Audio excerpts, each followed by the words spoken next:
നമസ്തേ, ഞാൻ ശിവൻ, പാല brilliant study സെന്ററിൽ നിന്നും. കേരളത്തിലെ MBBSന്റെയും BDSന്റെയും രണ്ടാം ഘട്ട അലോട്ട്മെന്റിന്റെ നടപടികൾ ആരംഭിച്ചിരിക്കുന്നു.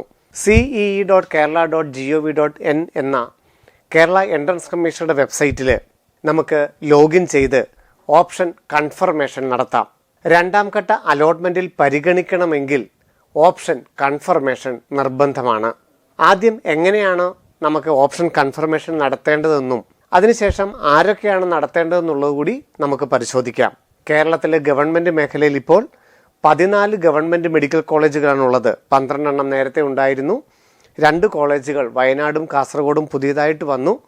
ആവശ്യമുള്ളവർ ആ കോളേജുകൾ കൂടി തങ്ങളുടെ ഓപ്ഷൻ ഉൾപ്പെടുത്തണമെന്ന് ആഗ്രഹമുള്ളവർ അതുകൂടി ഉൾപ്പെടുത്താനുള്ള അവസരം ഇപ്പോൾ ഉണ്ട്. സ്വകാര്യ മേഖലയിൽ വന്നിരിക്കുന്ന സീറ്റ് വർധനവോ സ്വകാര്യ മേഖലയിൽ പുതിയ കോളേജുകൾ വന്നിട്ടുണ്ട്, അതൊന്നും രണ്ടാം ഘട്ട അലോട്ട്മെൻറ്റിൽ പരിഗണിക്കുന്നില്ല. സ്വകാര്യ മേഖലയിലെ MBBSന്റെ സീറ്റ് വർധനവ് 3ാം ഘട്ടത്തിൽ മാത്രമേ കേരള എൻട്രൻസ് കമ്മീഷണർ വരുത്തുകയുള്ളൂ. ഇപ്പോൾ നിലവിലുള്ള സീറ്റുകളെക്കാളും ഗവൺമെൻറ് മേഖലയിൽ 2 കോളേജുകളാണ് പുതിയതായിട്ട് വന്നിരിക്കുന്നത്. അവ ആവശ്യമുള്ളവർ തങ്ങളുടെ ഓപ്ഷനിൽ ഉൾപ്പെടുത്താനായിട്ട് സാധിക്കും.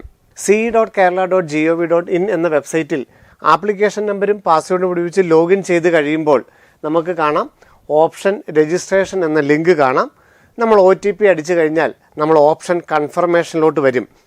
ഇവിടെ നമ്മൾ കൺഫേം ചെയ്ത് കഴിയുമ്പോഴാണ് രണ്ടാം ഘട്ടത്തിൽ നമ്മളെ പരിഗണിക്കുന്നത്. നമുക്ക് ആദ്യഘട്ട അലോട്ട്മെൻറ്റിൽ ഒരു സീറ്റ് കിട്ടിയിട്ടുണ്ട്.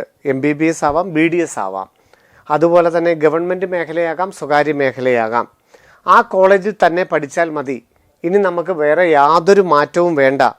എൻ്റെ ഏറ്റവും ആഗ്രഹമുള്ള കോളേജ് എനിക്ക് ആദ്യ അലോട്ട്മെൻറ്റിൽ തന്നെ കിട്ടി എന്നുള്ളവർ ഈ ഘട്ടങ്ങളിലൂടെ ഒന്നും കടന്നു പോകേണ്ടതില്ല. ഇനി കേരളയുടെ വെബ്സൈറ്റിലോ ഓൾ ഇന്ത്യയുടെ വെബ്സൈറ്റിലോ ഒന്നും കയറേണ്ടതായിട്ടേ ഇല്ല. എന്നാൽ ആദ്യഘട്ട അലോട്ട്മെൻറ്റിൽ ഒരു സീറ്റ് കിട്ടി, ഇനി എനിക്ക് തുടർന്ന് എൻ്റെ ഓപ്ഷനുകൾ മുകളിലോട്ടുണ്ട്. അവ പരിഗണിക്കണമെങ്കിൽ നിർബന്ധമായും കൺഫേം ചെയ്യണം. അതുപോലെ ആദ്യഘട്ടത്തിൽ ഒരു സീറ്റും ലഭിച്ചില്ല, MBBSോ BDSോ ലഭിച്ചില്ല, എന്നാൽ നമുക്ക് റാങ്ക് ഉണ്ട്, കിട്ടാനുള്ള ആഗ്രഹമുണ്ട്, നമ്മുടെ ഓപ്ഷനെല്ലാം നിലനിൽക്കുന്നുണ്ട്. അങ്ങനെ നമ്മളെ ഒന്നും ഒരലോട്ട്മെൻറ്റും കിട്ടാത്തവരും MBBSനും BDSനും പരിഗണിക്കണമെങ്കിൽ ഈ കൺഫർമേഷൻ നടത്തണം. അങ്ങനെ കൺഫർമേഷൻ നമ്മൾ കൊടുത്തു കഴിഞ്ഞാൽ നമുക്ക് നമ്മളുടെ പേജിലോട്ട്, നമ്മുടെ ഓപ്ഷൻ രജിസ്ട്രേഷൻ്റെ പേജിലോട്ട് വരും. ഇവിടെ നിങ്ങൾക്ക് ഇടത്ത് സൈഡിൽ പുതിയതായിട്ട് 2 കോളേജുകൾ കാണാൻ സാധിക്കും, ഗവൺമെൻറ് മേഖലയിൽ വന്നിരിക്കുന്ന കോളേജുകൾ.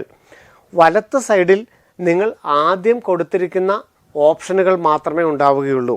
ആദ്യഘട്ട അലോട്ട്മെൻറ്റിൽ 12 ഗവൺമെൻറ് കോളേജുകളും അതുപോലെ തന്നെ 20 സ്വകാര്യ MBBS കോളേജുകളും BDSൻ്റെ കോളേജുകളൊക്കെ ഉണ്ടായിരുന്നു. അതിൽ നിങ്ങൾക്കൊരു സീറ്റ് കിട്ടിയിട്ടുണ്ടെങ്കിൽ അതിൻ്റെ മുകളിലോട്ടുള്ള ഓപ്ഷൻ മാത്രം നിങ്ങൾക്ക് വലത്ത് സൈഡിൽ കാണാം.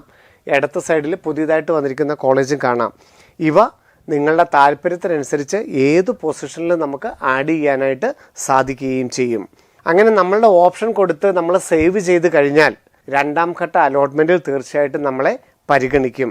അങ്ങനെ രണ്ടാം ഘട്ട അലോട്ട്മെൻറ്റിൽ നമ്മൾ ഓപ്ഷൻ കൺഫർമേഷൻ നടത്തുകയും നമുക്കൊരു കോളേജ് മാറ്റം കിട്ടുകയും ചെയ്താൽ ആ രണ്ടാം ഘട്ടത്തിൽ കിട്ടിയ കോളേജിൽ നിർബന്ധമായിട്ട് നമ്മൾ ചേരാൻ ബാധ്യസ്ഥരാണ്. അഥവാ നമ്മൾ ചേർന്നില്ല എന്നുണ്ടെങ്കിൽ MBBS BDSൻ്റെ 3ാം ഘട്ടത്തിൽ നിന്നൊക്കെ നമ്മൾ പുറത്തു പോവുകയും ചെയ്യും.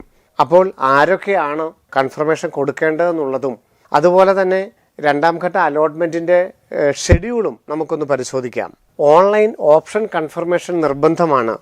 1ാം ഘട്ടത്തിൽ ഒരു കോഴ്സ് ലഭിച്ചവരും അതുപോലെ തന്നെ ഓപ്ഷൻ നൽകിയിട്ടും അലോട്ട്മെൻ്റ് ഒന്നും കിട്ടാത്തവർക്കും, അതായത് പുതിയതായിട്ട് ഓപ്ഷൻ കൊടുക്കാൻ പറ്റില്ല, ഓപ്ഷൻ കൊടുത്തിട്ട് അലോട്ട്മെൻ്റ് ഒന്നും കിട്ടാത്തവരും ഈ കൺഫർമേഷൻ നിർബന്ധമായിട്ട് നടത്തുകയും ആ ചോയ്സുകളുടെ ആ പേജ് വരെ വരണം. ഇനി ഇവർ മാറ്റം വരുത്തിയാൽ മാത്രമാണ് സേവ് ചെയ്ത് പ്രിൻ്റ് ഔട്ട് എടുക്കേണ്ടത്. നിങ്ങൾ മാറ്റമൊന്നും വരുത്തുന്നില്ല, ആ ഓപ്ഷനൊക്കെ അതേപടി നിലനിർത്തുകയാണെങ്കിൽ പിന്നെ നമ്മൾ ആ ലോഗൗട്ട് ചെയ്താൽ മാത്രം മതി. അതല്ല, നമ്മൾ അതിൻ്റെ പ്രയോറിറ്റി ഓർഡർ വേണേൽ നമുക്ക് ചേഞ്ച് ചെയ്യാം, കുറച്ചെണ്ണം വേണേൽ ഡിലീറ്റ് ചെയ്യാം. അപ്പം എന്തെങ്കിലും ഒരു മാറ്റം വരുത്തുന്നുണ്ടെങ്കിൽ, അല്ല പുതിയ കോളേജുകൾ ആഡ് ചെയ്യാം, ബാക്കി എന്തെങ്കിലും ഒരു മാറ്റം വരുത്തിയാൽ സേവ് ചെയ്ത് പുതിയ പ്രിൻ്റ് ഔട്ട് എടുത്ത് സൂക്ഷിച്ച് വെക്കണം. മാറ്റങ്ങളൊന്നും വരുത്തുന്നില്ല എന്നുണ്ടെങ്കിൽ നിങ്ങൾക്ക് ആ ഓപ്ഷൻ കൺഫർമേഷൻ നടത്തി ചോയ്സ് എല്ലാം കണ്ടതിന് ശേഷം നിങ്ങൾക്ക് ലോഗൗട്ട് ചെയ്താലും മതിയാകും. അവിടെ സേവ് ചെയ്തില്ല എന്നുള്ളതൊന്നും നിങ്ങളുടെ ഓപ്ഷനെ ബാധിക്കുന്നതല്ല. ഇങ്ങനെ നമുക്ക് ഓപ്ഷൻ കൺഫർമേഷൻ നടത്താനുള്ള അവസരം 23-ാം തീയതി വരെയാണ്. എന്നാൽ ചില കുട്ടികൾക്കെങ്കിലും MBBSലും BDSലും ഒക്കെ ചേർന്നതിന് ശേഷം കേരളത്തിൽ MBBSൻ്റെയും BDSൻ്റെയും ഗവൺമെൻറ് മേഖലയിലോ സ്വകാര്യ മേഖലയിലൊക്കെ ഒരു സീറ്റിൽ ചേർന്നിട്ടുണ്ട്. നിങ്ങൾക്കിപ്പോൾ ഇവിടുന്ന് കേരളത്തിൽ നിന്ന് ക്വിറ്റ് ചെയ്യണം. ഒന്നുകിൽ ഓൾ ഇന്ത്യ കിട്ടിയിട്ടുണ്ട്, അല്ലെങ്കിൽ ഇനി ഈ കോഴ്സിൽ തുടരാൻ താല്പര്യമില്ല, അല്ലെങ്കിൽ മെഡിക്കൽ അലൈഡ് കോഴ്സിലോട്ട് പോകണം. അങ്ങനെ കേരളത്തിൻ്റെ MBBS BDSൽ നിന്നും ക്വിറ്റ് ചെയ്യാനുള്ള അവസരം, വേണ്ടെന്ന് വെക്കാനുള്ള അവസരം 22-ാം തീയതി വൈകുന്നേരം 5 മണി വരെയാണ്. ഓപ്ഷൻ കൺഫർമേഷനുള്ള സമയം 23-ാം തീയതി വരെയും. 23-ാം തീയതി രാവിലെ 11 മണി വരെ മാത്രമേ നിങ്ങൾക്ക് ഓപ്ഷൻ കൺഫർമേഷനുള്ള അവസരമുള്ളൂ. 24-ാം തീയതി പ്രൊവിഷണൽ അലോട്ട്മെൻറ്റ് പ്രഖ്യാപിക്കും. 15-ാം തീയതി മുതൽ 23-ാം തീയതി 11 മണി വരെ ഓപ്ഷൻ കൺഫർമേഷൻ നടത്താം. 24-ാം തീയതി വൈകുന്നേരം പ്രൊവിഷണൽ അലോട്ട്മെൻറ്റ് ലിസ്റ്റ് പ്രസിദ്ധീകരിക്കും. ഓൾ ഇന്ത്യയിൽ ചേരേണ്ട ലാസ്റ്റ് ഡേറ്റ് 25-ാം തീയതിയാണ്. അപ്പോൾ ആർക്കെങ്കിലും കേരളത്തിലൊരു സീറ്റിന് താല്പര്യമുണ്ടെങ്കിൽ 24-ാം തീയതി വൈകുന്നേരം പ്രൊവിഷണൽ ലിസ്റ്റ് നോക്കിയിട്ട് ഈ ലാസ്റ്റ് ഡേറ്റിൽ ഓൾ ഇന്ത്യയിൽ ചേർന്നാൽ മതിയാകും. 25-ാം തീയതി വൈകുന്നേരം നിങ്ങൾക്ക് നിങ്ങളുടെ പ്രൊഫൈലിനകത്ത് അലോട്ട്മെൻറ്റ് ലിസ്റ്റ് വരും. അങ്ങനെ ലിസ്റ്റ് വന്നിരിക്കുന്നവർക്ക് 26-ാം തീയതി മുതൽ 30-ാം തീയതി വരെ കോളേജുകൾ ജോയിൻ ചെയ്യാം. അപ്പോൾ ആദ്യഘട്ടത്തിലൊരു സീറ്റ് കിട്ടി, ഇപ്പോൾ ഒരു കോളേജ് മാറ്റമൊക്കെ കിട്ടിയിട്ടുണ്ടെങ്കിൽ ആദ്യഘട്ടത്തിൽ കിട്ടിയ കോളേജിൽ പോയി സർട്ടിഫിക്കറ്റും അവിടെ അടച്ച പൈസയും മുഴുവൻ തിരികെ മേടിച്ച് 2ാം ഘട്ടത്തിൽ കിട്ടിയ കോളേജിൽ 30-ാം തീയതി വൈകുന്നേരം 4 മണിക്കുള്ളിൽ കോളേജിൽ ജോയിൻ ചെയ്യേണ്ടതാണ്. KEAM 2025 Kerala medical rank list അനുസരിച്ച് MBBSൻ്റെയും BDSൻ്റെയും 2ാം ഘട്ട അലോട്ട്മെൻറ്റാണ് 24-ാം തീയതി വൈകുന്നേരം പ്രസിദ്ധീകരിക്കുന്നത്. അതിനുശേഷം 3ാം ഘട്ടം അലോട്ട്മെൻറ്റും കൂടെ ഹയർ ഓപ്ഷനിലോട്ട് പോകുവാനായിട്ടും കോളേജ് മാറ്റം കിട്ടാനൊക്കെയുള്ള സാധ്യതയുണ്ട്. 3ാം ഘട്ട അലോട്ട്മെൻറ്റിൽ എവിടെയാണോ നിങ്ങൾക്ക് സീറ്റ് കിട്ടുന്നത് അവിടെയായിരിക്കും നിങ്ങൾ 5.5 വർഷം പഠിക്കേണ്ടതായി വരുന്നത്. അതുപോലെ തന്നെ നിങ്ങൾക്കിപ്പോൾ ലോഗിൻ ചെയ്യുമ്പോൾ ആദ്യഘട്ടത്തിൽ കിട്ടിയ കോളേജിനേക്കാളും താല്പര്യമുള്ള കോളേജുകൾ മാത്രമേ നിലനിർത്താവുള്ളൂ. ആദ്യഘട്ടത്തിൽ കിട്ടിയ സീറ്റ് നിങ്ങൾ ഓപ്ഷനിൽ ഉൾപ്പെടുത്താനോ അല്ലെങ്കിൽ അത് ഡിലീറ്റ് ചെയ്യാനോ ഒന്നും ശ്രമിക്കേണ്ടതായിട്ടില്ല. ആദ്യഘട്ടത്തിൽ നിങ്ങൾ പോയി ചേർന്നത് സീറ്റാണ്.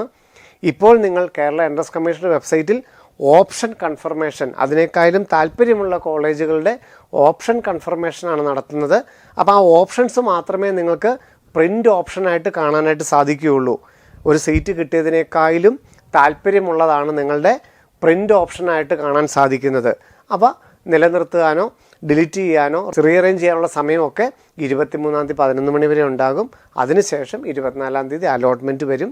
അപ്പോൾ കിട്ടിയ സീറ്റിനേക്കാളും താല്പര്യമുള്ളതെല്ലാം നിലനിർത്തുക. പ്രയോറിറ്റിയൊക്കെ ചേഞ്ച് ഉണ്ടെങ്കിലൊക്കെ ചേഞ്ചൊക്കെ നിങ്ങൾ വരുത്തുക. ഏതാണ്ട് 90% സാധ്യതകൾ നമുക്ക് 2ാം ഘട്ട അലോട്ട്മെൻറ്റിൽ നമുക്ക് അറിയാനായിട്ട് സാധിക്കും. പുതിയ സീറ്റുകളുടെ കാര്യങ്ങളും പുതിയ സ്വകാര്യ മേഖലയിലെ കോളേജുകളും സീറ്റ് വർധനവും ഒക്കെ 3ാം ഘട്ട അലോട്ട്മെൻറ്റിൽ നടപ്പാക്കുന്നതാണ്. അപ്പോൾ അതിൻ്റെ ഡീറ്റെയിലും ഒക്കെ ആയിട്ട് നമുക്ക് വീണ്ടും കാണാം. നന്ദി, നമസ്കാരം. Brilliant Study Center, India's #1 coaching center for NEET and JEE.